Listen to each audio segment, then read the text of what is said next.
और इनकी चपल विशेष। राम जी का चरित्र और भगवान कृष्ण का चरित्र लीला। राम जी की लीला चरित्र से कृष्ण जी का लीला चरित्र एकदम विपरीत। रामचंद्र जी कब पैदा हुए? ठीक दिन के 12 बजे। और भगवान कृष्ण कब हुए? ठीक रात को 12।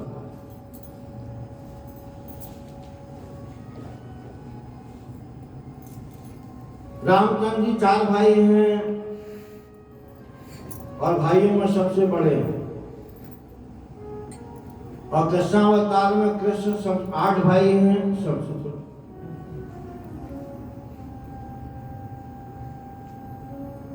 रामचंद्र जी ने एक विवाह किया, भगवान कृष्ण ने अनेक विवाह किया।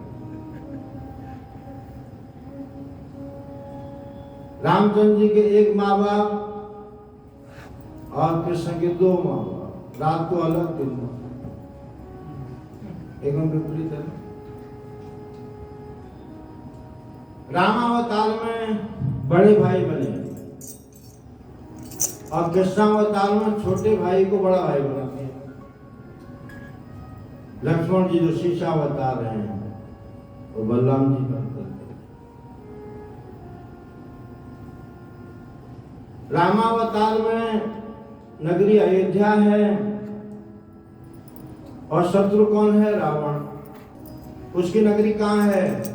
लंका समुद्र में है और सोने की लंका है। और कृष्णावतार में भगवान का शत्रु कौन है?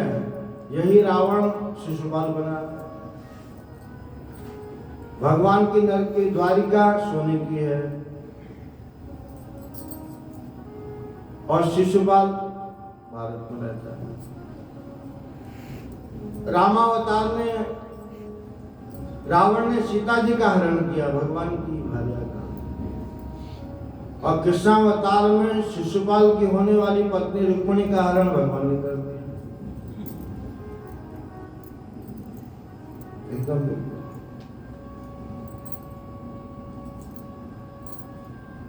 शिशुपाल से शादी होने वाली थी रुक्मिणी की, बारात भी आ गई थी, अंतर को लेकिन भगवान ने उसका हरण कर दिया।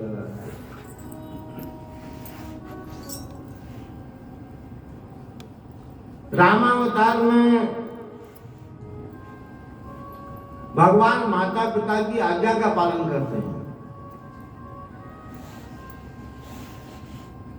मात प्रातः काल उठिगे रघुनाथा, मात पिता गुरु नावई माता। और माता की पिता की सेवा करते हैं, आज्ञा का पालन करते हैं। और कृष्णावतार में प्रभु जब जन्म लेते हैं तो वसुदेव जी के सर पर बैठ के जाते, तुम्हारे बस का नहीं, हमारी रक्षा करना, जाओ गोकुल मत छोड़ के आओ। तो टोकरी में रख के सर पर बैठा।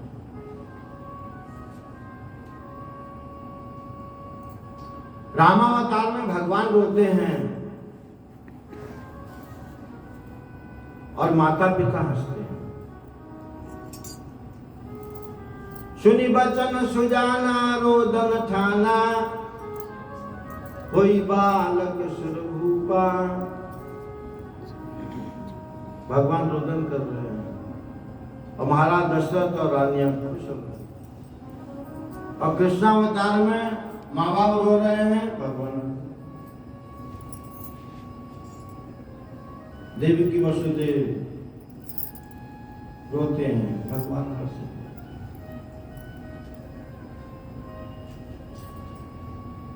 एक समानता है। रामावतार में पहले ताड़िका को मारा और कृष्णावतार में पहले पूतना को मारा। और दोनों के नाम में 3 अक्षर है, ताड़िका में भी 3 और पूतना में भी 3। ताड़िका को मारा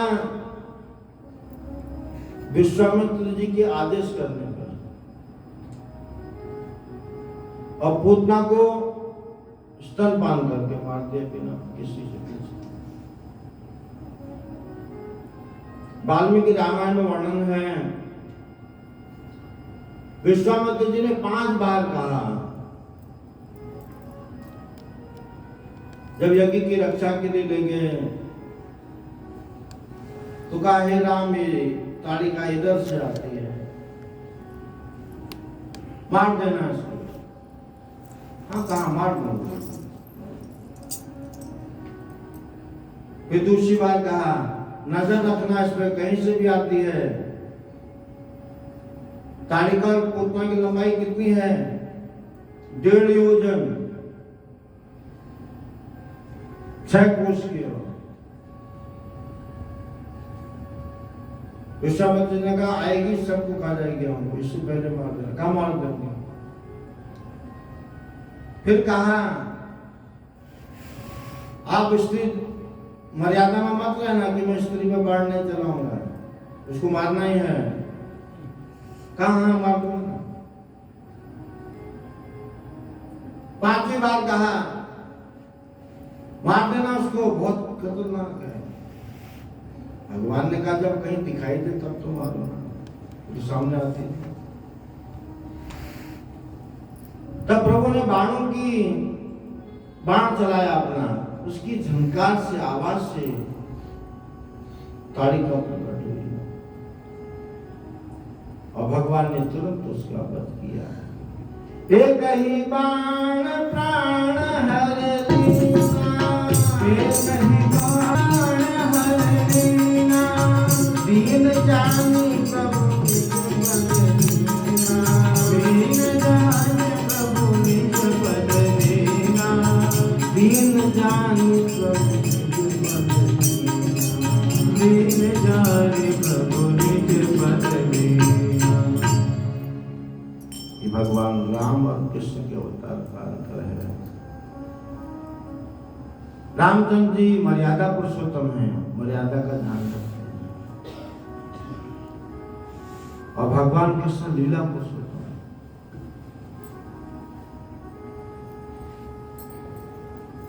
हम अपने जीवन में रामचंद्र जी की लीलाओं को अपना सकते हैं अपने जीवन में।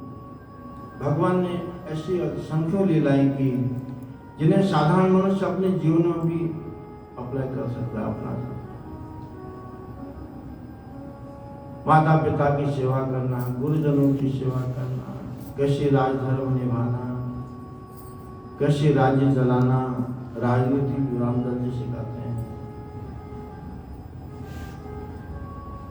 लेकिन कृष्णावतार में भगवान की जितनी भी लीलाएं हैं स्मरण योग्य हैं, सुनने योग्य हैं, करने योग्य हैं। भगवान ने गोवर्धन पर्वत उठाया, कोई उठा सकता है? आग पी गए, पी सकता है? 16,108 रानियों से शादी की, कोई करेगा?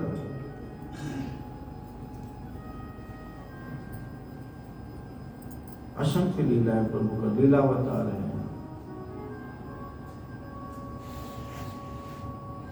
मनु और शत्रुपा 23,000 साल तपस्या की प्रभु की,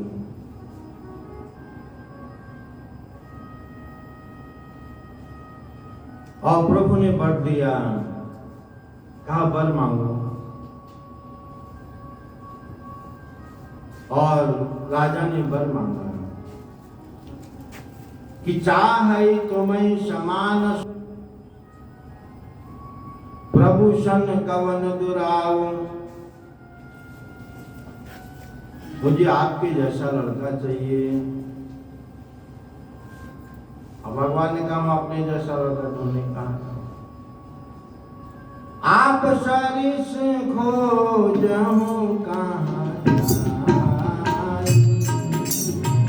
आप सरिस खोजहूं कहाँ जाए, नृपति कनय हो नृपति कनय हो।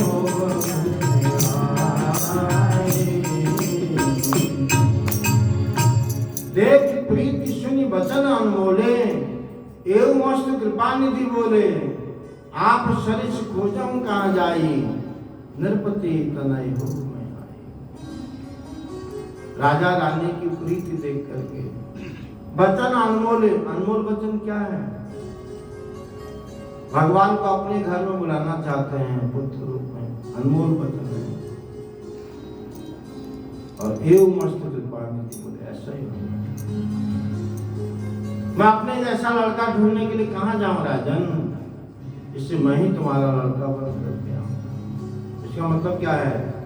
भगवान जैसा कोई दूसरा है नहीं। भगवान को ढूंढने में कोई वक्त लगेगा? भगवान ने कहा मुझ जैसा कोई दूसरा है नहीं, तो मैं ही तुम्हारा लड़का बन करके आऊं। और यही मनुष्य रूपान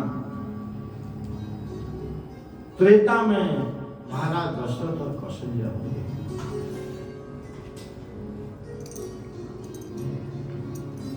महाराज दशरथ पुण्यात्मा है। अवधपुरी अयोध्या में इनकी राजधानी है, डिस्ट्रिक्ट फैजाबाद, सरयू नदी के तट पर। अवधपुरी कहते हैं जहां किसी निरपराध का वर्णन किया गया हो।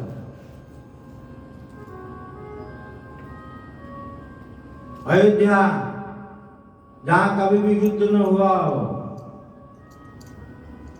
महाराज दशरथ जिनका रथ दसों दिशाओं में निर्वाध गति से चलता हो, बिना रोक टोक। ऐसे महाराज दशरथ 60,000 साल की उम्र हो गई, औलाद नहीं हुआ।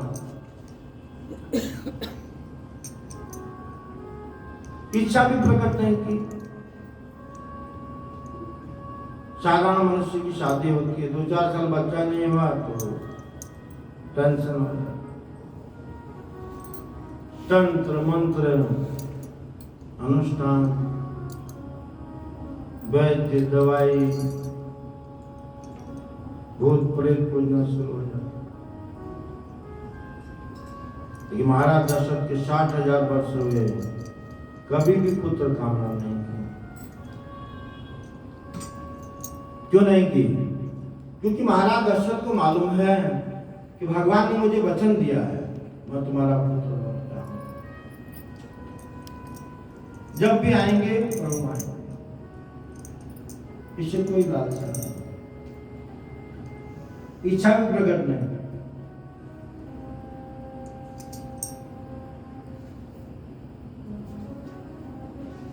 पुण्यात्मा है। राजा ने कभी इच्छा भी नहीं की, कोई उपाय भी नहीं किया, किसी से कुछ पूछा भी नहीं कैसे मेरी औलाद होगी। और दूसरा कारण है, महाराज दशरथ बहुत बड़े पुण्यात्मा हैं।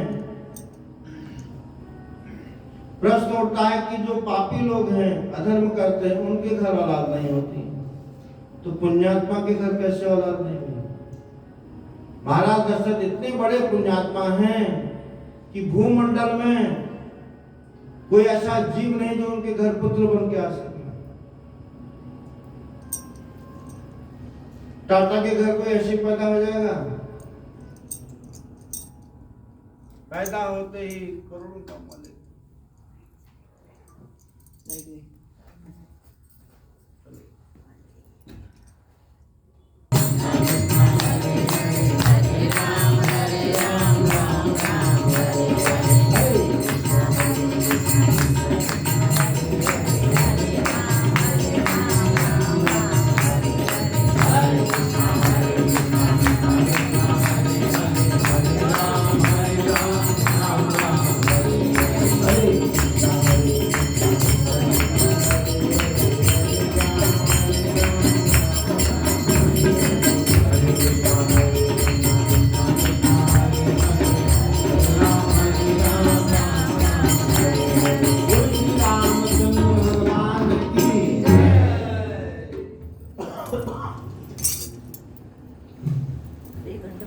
महाराज दशरथ, उनकी उम्र 60,000 साल है, कोई औलाद नहीं है। और राजा को कोई टेंशन नहीं है।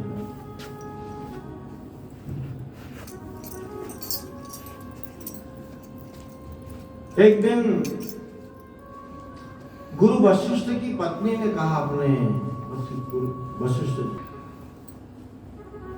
कि आपके जो यजमान हैं वो चक्रवर्ती सम्राट है,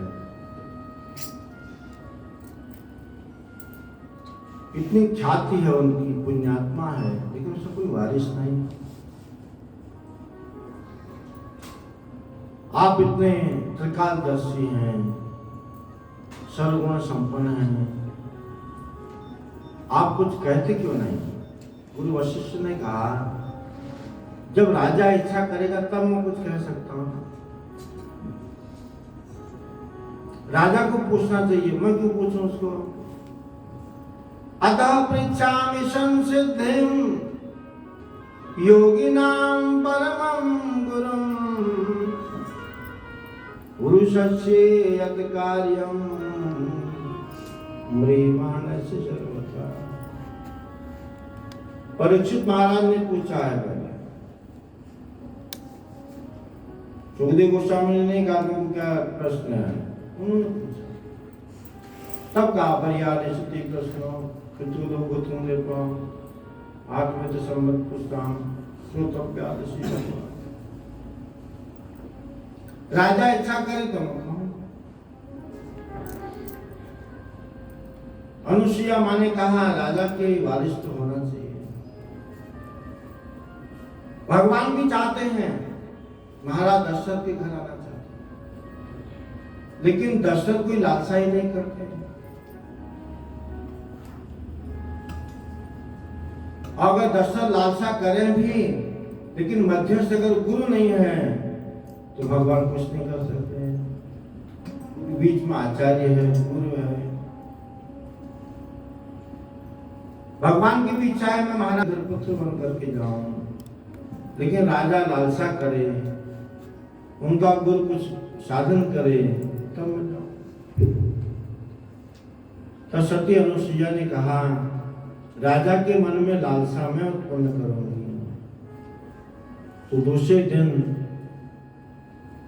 गुरु वशिष्ठ की पत्नी अरुंधति अपने पुत्र सुयोग को लेकर के महाराज दशरथ के दरबार में गई,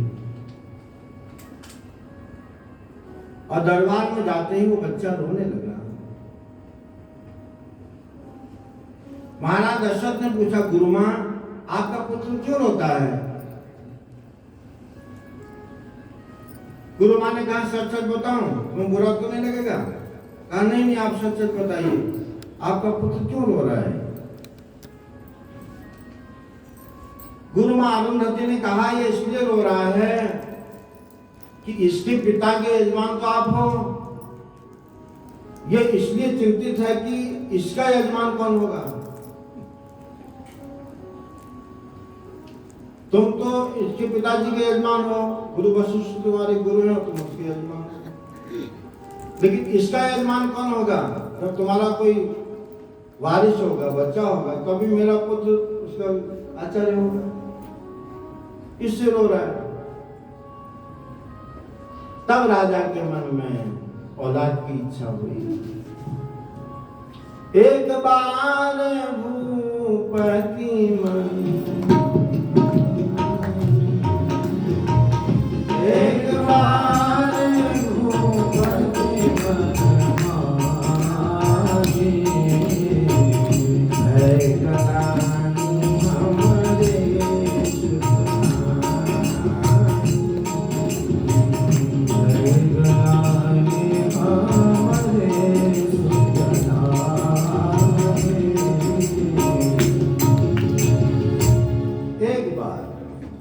इसका मतलब क्या हुआ? पहले कभी भी इच्छा नहीं हुई राजा, पहली बार हुई है। जब मां अरुंधति ने ऐसा किया तब राजा के मन में पुत्र कामना की, अपने औलाद की, मेरे घर में भी कोई औलाद ना हो। तब अपने गुरु के पास गए, वशिष्ठ के पास।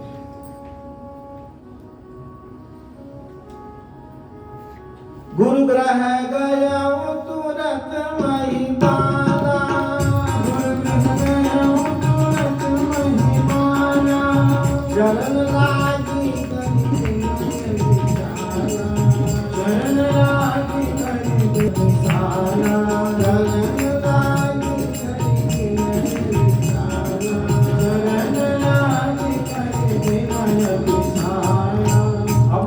वशिष्ठ से कहा, गुरुदेव कुछ कृपा करिए, मेरे घर में भी मेरा कोई वारिस हो, कोई औलाद हो। तब वशिष्ठ जी ने कहा, घर हूँ धीर होई है सुत चारी, घर हूँ धीर होई है सुत चारी, त्रिभुवन विदित भगत भयहारी, त्रिभुवन विदित भगत भयहारी, त्रिभुवन विदित भगत भयहारी, त्रिभुवन विदित भगत भयहारी। चार लड़का होंगे एक में, क्यों होंगे चार? क्योंकि चौथी अवस्था है, इसके चार होंगे। ऐरे गहरे नथु गहरे नहीं होंगे, त्रिभुवन विदित, तीनों लोगों में उनकी ख्याति होगी। भगत भयहारी, अपने भक्तों का भय दूर कर। महाराज दशरथ ने अपने गुरु वशिष्ठ से कहा, हे गुरुदेव, आप ये जो भी यज्ञ है इसकी देख रेख आपको नजर में होनी चाहिए। तब वशिष्ठ जी ने बड़े बड़े विद्वानों को बुलाया। सुयज्ञम वामदेवं च जावाली कश्यपं पुरोहितं वसिष्ठं च ये चापं कन्यतुजोत्तमं। वाल्मीकि रामायण का सुयज्ञ वामदेव, जावाली और स्वयं पुरोहित वशिष्ठ जी, अन्य बड़े बड़े विद्वानों ने उद्देश्य यज्ञ के आयोजन की तैयारी की। महाराज दशरथ ने विनती की, हे गुरुदेव, यज्ञ ऐसा होना चाहिए कि उसमें कोई कमी न रह जाए, त्रुटि न रह जाए।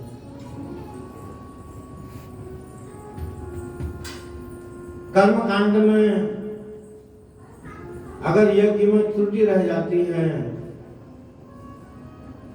तो जिस देवता का आह्वान किया जाता है वो देवता तो आते हैं बाद में, लेकिन कुछ विघ्न करने वाले देवता पहले आते हैं। महाराज दशरथ का वचन है, छिद्रम ही मर गई तस्मा विद्वांसो ब्रह्म राक्षसम, विद्वांसो ब्रह्म राक्षसा विधिहीनस्य यज्ञस्य सद्यकर्ता विनश्यति। अगर यज्ञ में, अनुष्ठान में कोई कमी रह गई, त्रुटि रह गई, ये जो ब्रह्म राक्षस होते हैं ये यज्ञ को विनष्ट कर। ये ब्रह्म राक्षस कौन है? ये भी बहुत पारंगत होते हैं विद्याओं में, 4 वेद 6 शास्त्र सारी विद्या, लेकिन उनका काम क्या है? छिद्र निकालना। इससे भगवान की कथाओं में, यज्ञ में, अनुष्ठान में विधि पूर्वक होना चाहिए।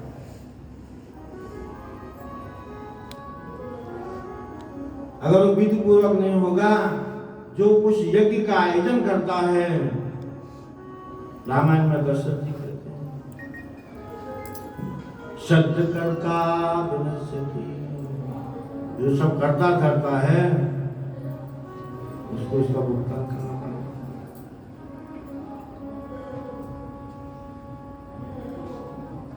इससे यज्ञ, अनुष्ठान, भगवान की कथाएं जो भी हम परमार्थिक कल्याण के लिए करते हैं, इसमें कोई त्रुटि कमी नहीं रहनी चाहिए। दशरथ जी अपने गुरु वशिष्ठ से कह रहे हैं।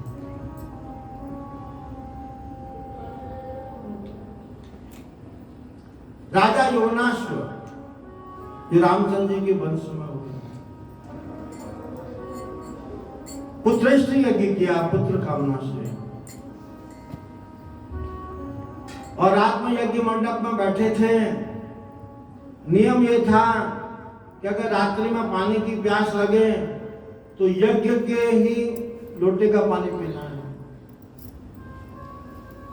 इनको रात को प्यास लगी, इन्होंने यज्ञ के लोटे के पास में दूसरा लोटा पड़ा था, उसको बस्ती वरी कलश करके, और योनास ने वो पानी पी लिया। और हुआ क्या, रानी को गर्भवती होना था, खुद गर्भवती हो गई, उल्टा पड़ गया। सुबह आचार्यों ने गुरु ने पूछा, कल रात गड़बड़ की कुछ? कहा मुझे पानी की प्यास लगी थी। उन्होंने कहा बाहर का जल पी लिया तुमने, यज्ञ का जल पीना चाहिए। तब ऋषियों ने योगनाश्व का पेट फाड़ा, बच्चे को बाहर निकाला।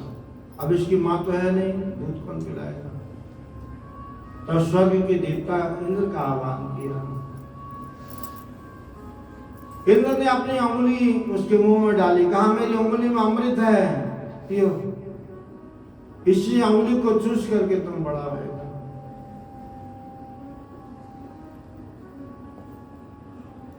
और इंद्र ने कहा माम धास्यसी, ये मेरी उंगली चाट के बड़ा होगा। माम धास्यसी मतलब इसका नाम मानधाता होगा। इसे योगनाश के पुत्र मानधाता हुए, अपने पिता के गर्भ से हुए, मां के गर्भ से। मानधाता जमहीपति क्षितिजले लंकार भूतो गता, सेतुरयेन महोदधो विरचित पाशो दशाशंतका। अन्ये चापि युधिष्ठिर प्रभुतयो याता दिवं भूपते, नेके नापि समंगता वसुमती मुंचतया यशति। यवनाश्व के पुत्र हुए, इस सूर्य वंश के सम्राट हैं।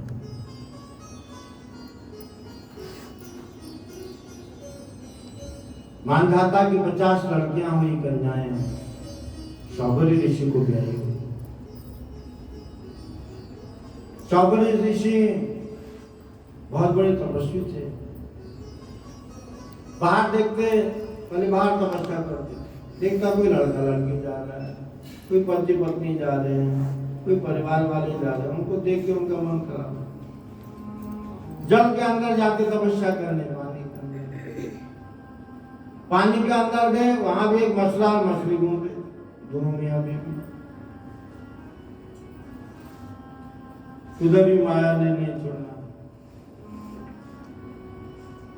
वो मछली और मछले को देख करके मन में विवाह की कामना। भक्त सिद्धांत सरस्वती गोस्वामी प्रभुपाद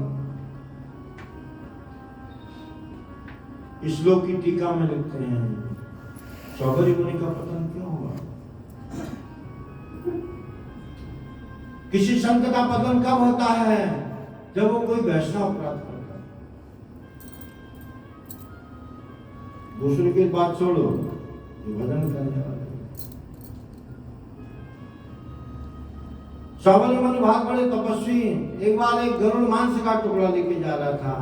गरुड़ विष्णु का वाहन है, इसलिए वैष्णव है, लेकिन आहार उसका मांस है। शौबरी मुनि ने मंत्र बल से उसके मुंह से मांस छीन लिया, इससे वैष्णव अपराध हुआ, बुद्धि विकृति हो गई। जल के अंदर गए, मछली के जोड़े को देख करके मन खराब हुआ।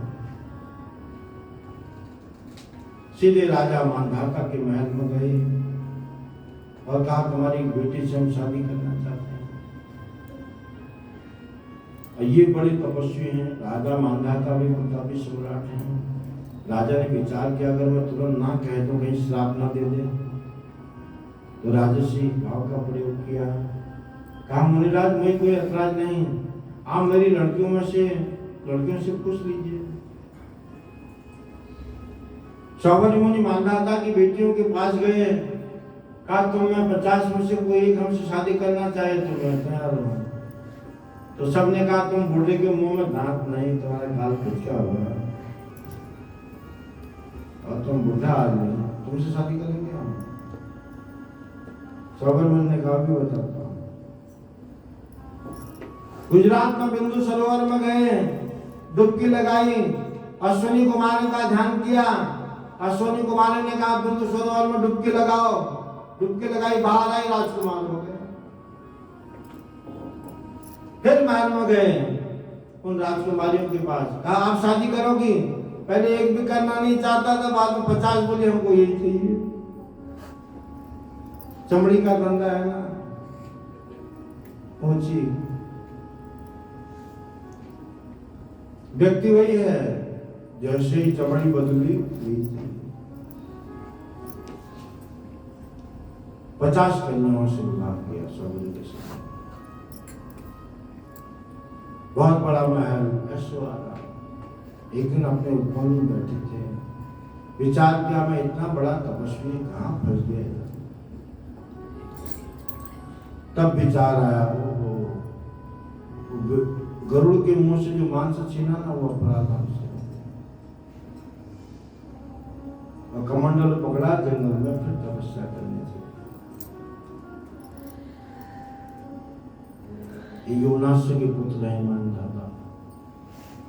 इसे महाराज दशरथ कह रहे हैं, गुरुदेव यज्ञ में कोई किसी चीज की कमी नहीं रहनी चाहिए। गुरु वशिष्ठ ने कहा कि हमको श्रृंगी ऋषि को बनाना पड़ेगा। श्रृंगी ऋषि ही वशिष्ठ बुलावा और पुत्रेष्ठ यज्ञ संपन्न करावा। एक ही चौपाई में कहा, एक रामायण में विस्तार से। ऋषि कश्यप के पुत्र हैं विभांडक मुनि, उनके पुत्र हैं श्रृंगी ऋषि। ऋषि विभांडक चाहते हैं उनका पुत्र नैष्ठिक ब्रह्मचारी हो बचपन से, इसलिए उसको आश्रम में रखते हैं, गेट से बाहर नहीं जाने देते हैं। उनके यहाँ किसी भी स्त्री का प्रवेश वर्जित है। पेड़ हैं, लताएं नहीं हैं। स्त्रीलिंग वाला, स्त्री भाषी कोई भी ऐसा शब्द वहां नहीं है। और भजन करते हैं श्रृंगी ऋषि। एक बार अंग देश में अकाल पड़ गया। ऋषि मुनियों ने कहा राजा रोमपाद मांगा। ऋषियों ने राजा से कहा अगर विभांडक के पुत्र श्रृंगी ऋषि तुम्हारे राज्य में पांव रख दें तो अकाल दूर हो सकता है, बारिश हो। लेकिन ये तो कहीं जाते नहीं। श्रृंगी ऋषि को यह भी मालूम नहीं कि स्त्री किसको कहते हैं। उन्हें स्त्री पुरुष का ज्ञान ही नहीं है।